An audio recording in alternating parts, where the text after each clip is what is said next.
Barcelona win and they progress into the quarterfinals of the Champions League after a very convincing performance against Benfica, which my hate watch only lasted literally 60 minutes, fam. 60 minutes of hate watch lasted. But listen, let's talk about the game. Let's talk about, fam, the crazy goals, the crazy assists, the crazy performances. One person's got 11 Champions League goals. One person is stinking it up. Let's talk about everything. Before we start, don't forget to, of course, like the video, subscribe to the channel if you're new to the channel, and, of course, comment your own thoughts about the game and what you made of it. You know what I mean?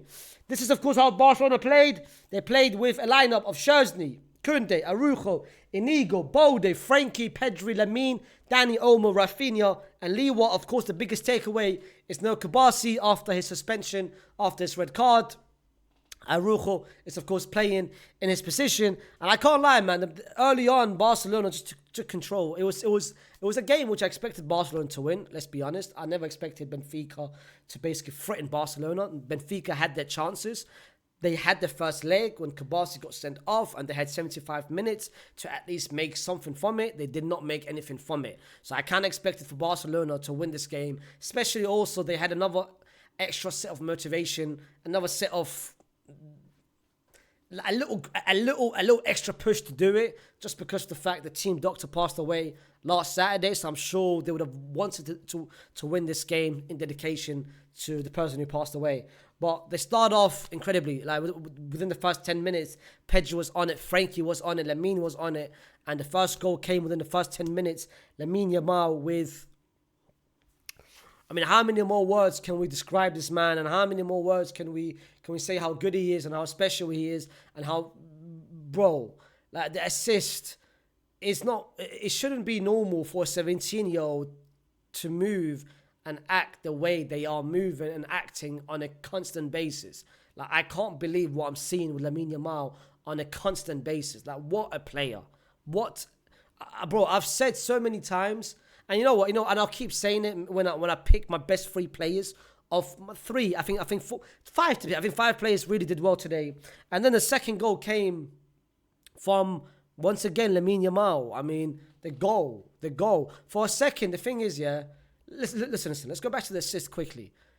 I've seen a lot of Madrid fans hate and troll and say, you know what? He did not mean it. That wasn't a pass. It was a shot. It was lucky. It was a fluke. Bro, put the hate in the bag. That pass was fully intentional. And the fact that he did it in between three defenders, and the fact that he did it, the weight of the pass, the timing of the pass,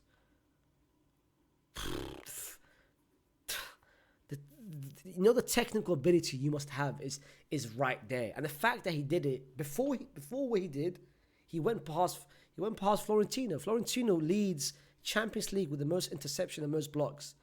He went past him and put him on the floor like it was nothing. And before he did it, he progressed and carried the ball from his own half. So he progressed with it, carried, went past Florentino and managed to find the pass. What? And then literally 10 minutes later, he scores a goal which, bro, like it wasn't even a good shot. But the finesse behind it, the curl, bro, this guy is unreal. Within 30 minutes, he performed two moments of brilliance. A world-class assist and a world-class goal. Like, crazy. Before, of course, they scored the second goal, Benfica came with the first goal, and at that point, they scored, Otamendi scored a minute after. I was like, you know what? Maybe a comeback was there. But then, literally, second, Lamine Yamal ended the hopes. He ended pretty much all the hopes. And, of course, Raphinha then scores the third goal from a great run from Balde into the final third. The second half continued the same. Barcelona pretty much managed to gain control. They missed a lot of chances. That was the one chance where the build-up was absolutely incredible. Like, I looked at the way they build up. The back heel from Raphinha to Frankie. Frankie just carrying the ball forward, waiting for the right moment to pass the ball, because he had Raphinha coming and running in behind, overlapping on the left-hand side. He found Lamine, first time pass, back heel pass to Koundé with a great cross, and then Frankie, both Lewa and Frankie basically missed, but Frankie, of course, missed the chance. If he had left it, Raphinha would have, of course, been in an offside position. But let's talk about I want to talk about 5 players. Before I talk about one specific player, which I still don't understand, like, let's talk about 5 players. The first person that I want to talk about is Lamine Yamal. Bro, I want to make it very clear to the whole world. Sometimes you see me compliment Lamine Yamal, and you say, how can he be a Real Madrid fan and compliment Lamine Yamal? There is 2 players within Barcelona that I really like. I don't care whether I should like them or I'm not allowed to like them, or you call it like you're a Madrid fan, you're not allowed. Bro, this tribalism is killing you. I like football. I like Real Madrid, but I like football. So I have to, at the same time, if a player plays for my rival team, I'm going to compliment them. I'm going to compliment the hell out of them. Lamine Yamal, yeah, and Pedri is 2 players. I want to talk about Pedri as well. They are 2 players that there is a ceiling. Sometimes, yeah, I can compliment them so many times. I can compliment on this channel, on my watch-alongs, on national TV, on SDS, on so many platforms. I can compliment them. But I can only do limited amount of complimenting. I can't do too much complimenting. Then people will look at me like, you go, okay, now you're doing too much. Now you're glazing. You're glazing. Like, bro, at the moment, I'm doing limited glazing. But, bro, if these 2 played for my team, if Lamine and Pedro played for the team that I supported, the amount of glazing, I would be the undisputed number 1, the creator, the founder, the owner, the director of the glazing foundation of Lamine Yamal and Pedro and so many other players. Because Lamine Yamal should not be moving the way he's moving at the age of 17 years old, bro. And then you got Pedri. No assist, no goal, but still controlling the midfield. Frankie deserves a lot of credit for today's performance because he wasn't playing at the start of the season. Casado was playing. Casado was a main starter. Then Casado went down, suspended, went down. And Frankie since then has basically taken his chances and has really regained his chances and is now part of the starting 11. And if you look at the best pivot, I first thought Pedri and Frankie can't play with each other because this is what Xavi basically made everyone think, that they can't play with each other. But Hansi Flick in his system, he's making it look like both of them can play with each other. Casado brings a complete different element. Casado brings a defensive standpoint. But what Frankie gives you is the attacking standpoint. It's the ball progression. It's managing to progress with the ball and find something that Casado can't bring. But both Pedri and Frankie, one thing which they've done, which what Hansi Flick has basically installed, that mentality, they have now embraced defensively.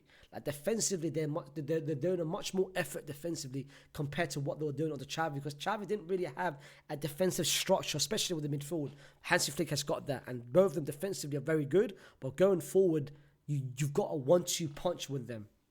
Another person which one I'll talk about is Balde. Balde, bro, I said it on Sky Sport when I went on last week on live TV. I said it, bro. I said Balde is the best left back in the world. I had the 2 hosts and I had my fellow guests look at me crazy. They're like, "What are you talking about? Balde is your best left back. Guardiola is the best left back, bro." This is the problem. You have people that doesn't watch La Liga, and people who doesn't have an idea of La Liga. They only watch one game, which is the El Clásicos, and maybe they watch the Champions League games.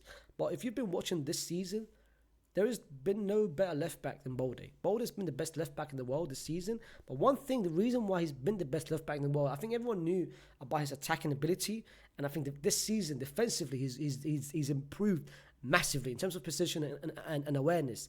But one thing which I've realized by Hansi Flick, especially over the past now couple months, where Balde is playing a lot of 90 minutes and playing a lot back-to-back games, which last season he couldn't do because he was injured. The season before, he was a very injury-prone player.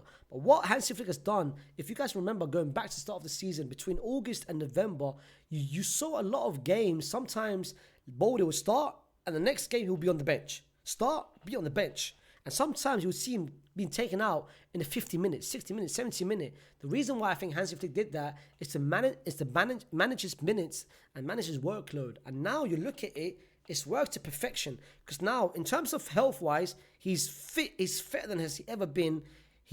Bro, you can see him running for 90 minutes and not get tired. Like, fair play to Hansi Flick for managing his minutes. And I want to talk about Raphinha, because there's, 11 goals, 16 GAs in the Champions League. He's got a 45 assists and GAs in all comms. You can make fun of the Ballon d'Or, whether the Ballon d'Or will fall off, and X, Y, and Z, but you can't deny he is. And again, you can say there's no way Raphinha should win the Ballon d'Or. Some Madrid fans are saying this. A lot of people are saying it. Me personally, I don't care. I wouldn't want it. But one thing, I would hate for it to happen. But at the same time, I cannot deny he is among the nominations for the Ballon d'Or. You can't give those kind of numbers and give those kind of impact on a weekly basis and not be a contender for the Ballon d'Or. And Raphinha must hate Benfica so bad. I don't know what Benfica's done to him. I don't know if Benfica has insulted his parents, his family, or maybe he supported Benfica when he was a child, or maybe Benfica never signed him, or maybe he went to a trial when he was 7 years old at Benfica. Benfica said, you know what, you're not good enough. He must hate Benfica so bad because, bro, the fact that every game this season, he's played in Benfica 3 times, and every time he's dunked on them, every time he scored against them, every time he's got a purpose against them.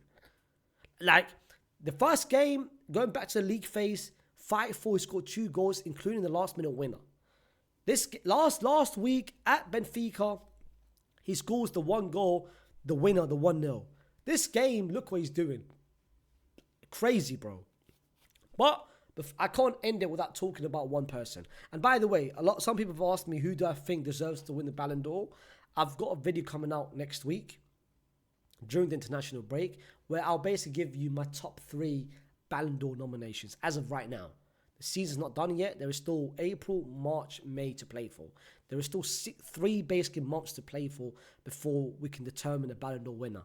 But I'll give next week my top. I'll put it in order from 30th all the way up to the first place, who I think deserves the Ballon d'Or from 1, 2, 3 all the way to 30th. So stay tuned next week. Like the video, subscribe to the channel. Of course, hit the notification bell so you don't get missed of any videos. Before I end it, I want to talk about one person here. This guy, Lewa, yeah? I'm going to be so real, yeah? Lewa is a social experiment. Like, if Barcelona goes into the next season with Lewa as a starting striker, I might be the happiest man on earth.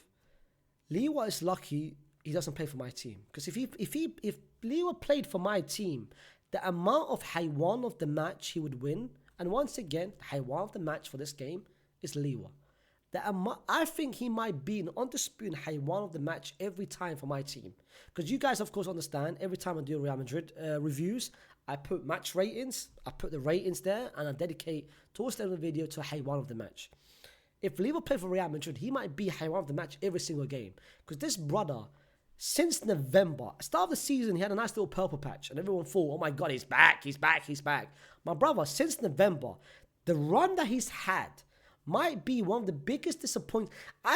The thing is, I sometimes feel for Barcelona because you guys must watch him and feel frustrated, angry, disappointed, sad that he's starting for your team. And even the person coming off the bench is Ferran Torres. But Ferran Torres, if you don't give him Valencia, this guy is ass as well. So how many ass strikers have you got? This is why for this summer, Barcelona needs to make a #1 priority to actually sign a striker. Because if you don't sign a striker, and if you have for next season Lewa and Ferran as your backup options, hey, good luck to that. But guys, Barcelona progress. They now have to play either Dortmund or Lille. Put down in the comments because, of course, this game is an early kickoff. But, of course, by the time some of you guys watch this video, the winner might have been announced already. Actually, no. When are they playing? Actually, they're playing today. They're playing today anyway. No, are they playing today? Are they playing? Yeah, they are. No, they're not. Lille is tomorrow, fam. Lille Dortmund, yeah. So put down in the comments what you guys think, who you would rather face, Lille or Dortmund in the quarterfinals. Don't forget to, of course, like the video, subscribe to the channel if you're new. And, of course, I'll see you with another match review soon. Peace.